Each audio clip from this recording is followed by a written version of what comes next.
Bonjour et bienvenue dans cette vidéo, j'espère que vous allez bien. Aujourd'hui je filme avec la caméra de mon iPhone parce que la qualité est censée être meilleure.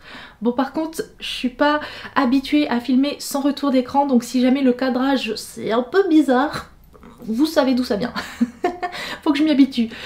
En tout cas, je vous retrouve aujourd'hui. Je sais que j'ai un petit peu de retard parce que je vous ai pas posté de vidéo la semaine dernière et j'avais prévu d'en poster. En fait, j'avais prévu d'en poster beaucoup plus en ce mois de juin et puis en fait, la chaleur m'a juste rattrapée pour être 100% honnête avec vous. Vraiment, cette chaleur là, j'étais bonne à rien.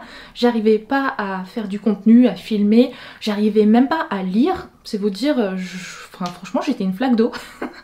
Et là, bon, petit à petit, je me booste et je me motive à vous retrouver parce que déjà j'ai trop envie de parler avec vous et en plus de ça, vu que l'été est arrivé, il est grand temps que je vous présente ma pile à lire pour cette saison. Oui, oui, oui. L'été, c'est pas ma saison préférée. Je me suis quand même concocté une petite pile à lire de livres que j'ai très envie de lire pour la fin de ce mois de juin et pour le mois de juillet. Le mois d'août, pas de pile à lire. Le mois d'août, ça va vraiment être un mois, alors je vais pas dire off, parce que je vais quand même lire. Enfin, en fait, le truc, c'est que le mois d'août, je me prends pas la tête, je sais pas encore ce que je vais lire. D'ailleurs, je me tâte à faire, pourquoi pas, une relecture, soit de la saga ACOTAR, soit de la saga Twilight. Enfin, franchement, je me laisse le champ libre, on verra ce que je lirai à ce moment-là. Mais donc, aujourd'hui dans cette vidéo, je vais vous présenter les livres que je compte lire jusqu'au 31 juillet. Pour commencer, livre incontournable de mon été 2025, vraiment je ne voyais pas faire cette pile à lire sans lui, c'est bien évidemment Mon été cosy de Caroline Millet. Oui, oui, oui, parce qu'après nous avoir sorti Mon automne cosy, puis Mon hiver cosy, puis Mon printemps cosy, ça y est, cette année, Caro Foin-Moodland nous propose son dernier bébé, Mon été cosy, donc un livre rempli de ses illustrations, de ses bons conseils, de son mood sur l'été, de ses recettes estivales aussi. Franchement, je vais en prendre plein les yeux avec ce livre et j'aime tellement tout ce que fait Caro Foin-Moodland que je vais passer un excellent moment en sa compagnie et je suis sûre qu'elle va même arriver à me faire un peu aimer l'été.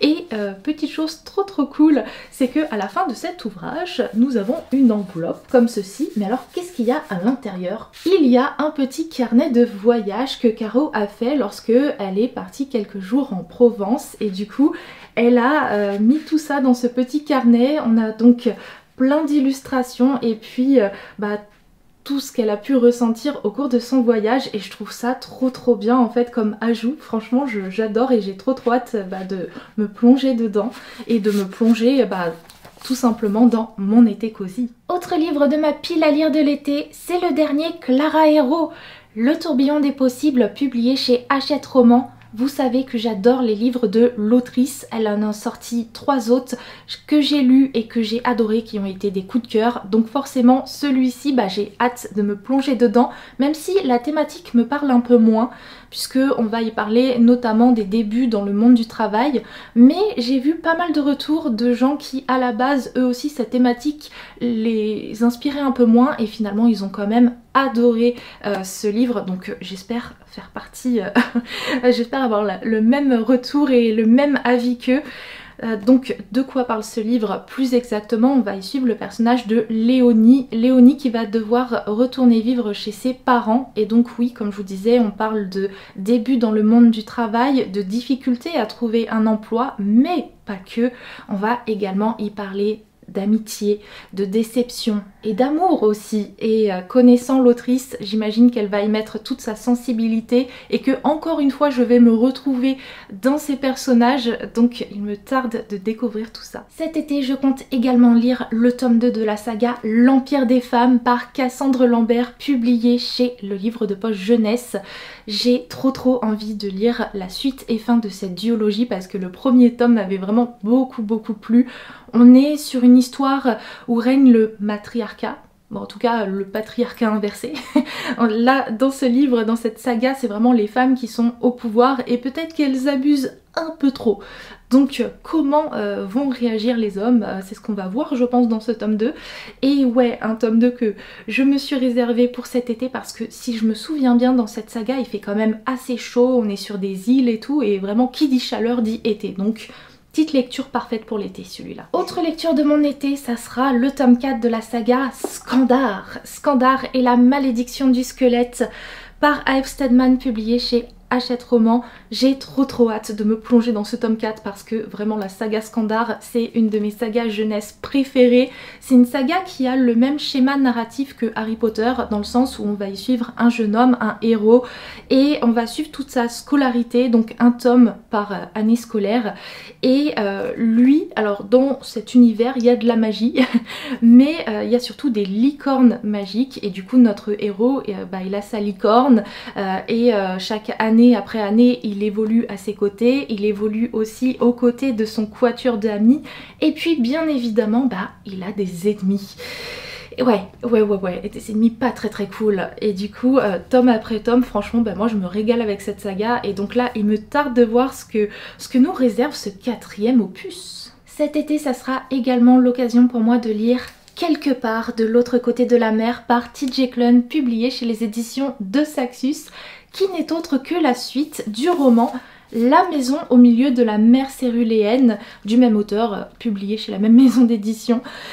Je suis trop contente parce que ce roman, il y a quelques années, ça a été un gros coup de cœur pour moi. On est sur de la cozy fantasy où on va y suivre un homme qui est inspecteur. Alors lui, son travail c'est d'inspecter les orphelinats magiques, c'est-à-dire les orphelinats où il y a des enfants qui ont des pouvoirs magiques, et de voir si tout se passe bien, s'il n'y a pas de débordement. Et donc là, pour une de ses missions, il va être envoyé pour inspecter un orphelinat qui n'est autre que la maison au milieu de la mer céruléenne. Et quand il va arriver sur place, il va complètement tomber sous le charme de cet endroit, sous le charme des 6 enfants qui y résident, mais aussi sous le charme du directeur de l'orphelinat. Franchement, j'avais tellement aimé ce livre qui peut se lire comme un one-shot finalement que pendant des années j'attendais que les éditions de Saxus nous sortent quand même ce tome 2 parce que même si celui-là a une fin qui nous satisfait, bon, retrouver ces personnages, moi je dis pas non. Et là ça y est, il y a quelques jours on a enfin eu ce livre, ça y est, il est enfin sorti. Je suis trop contente, j'ai hâte de retrouver tout ce petit monde et de me plonger dans une lecture encore une fois toute douce et toute magique en même temps. Et pour finir, petite lecture, celle du tome 2 de la saga L'Académie des Premiers-Nés, c'est Sorcières des Ténèbres par Isla Frost, publié chez les éditions Bookmark.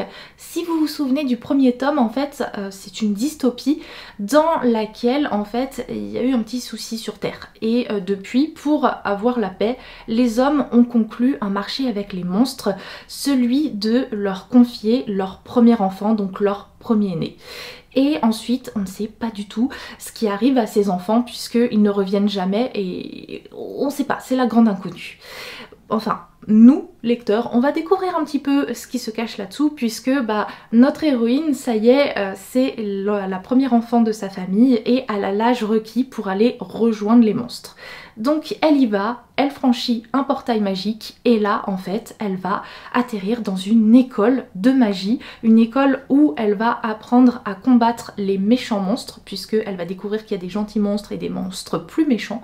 Et donc voilà, c'était assez sympa comme univers, un premier tome qui se lisait assez facilement parce que il était tout court, il faisait 250 pages je crois. Bon, le tome 2 a l'air aussi court, donc je pense que ça se lira aussi bien et il me tarde de découvrir ce que nous réserve notre héroïne et ses copines dans ce tome 2. Voilà, comme ça vous savez quels sont les livres que je compte lire jusqu'au 31 juillet.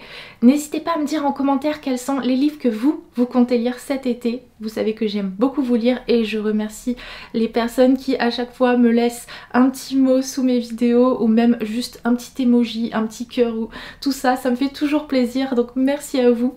Sur ce, je vous laisse là pour cette vidéo, je vous remercie de l'avoir regardée et je vous fais de très gros bisous et on se retrouve très vite et tout bientôt pour une nouvelle vidéo.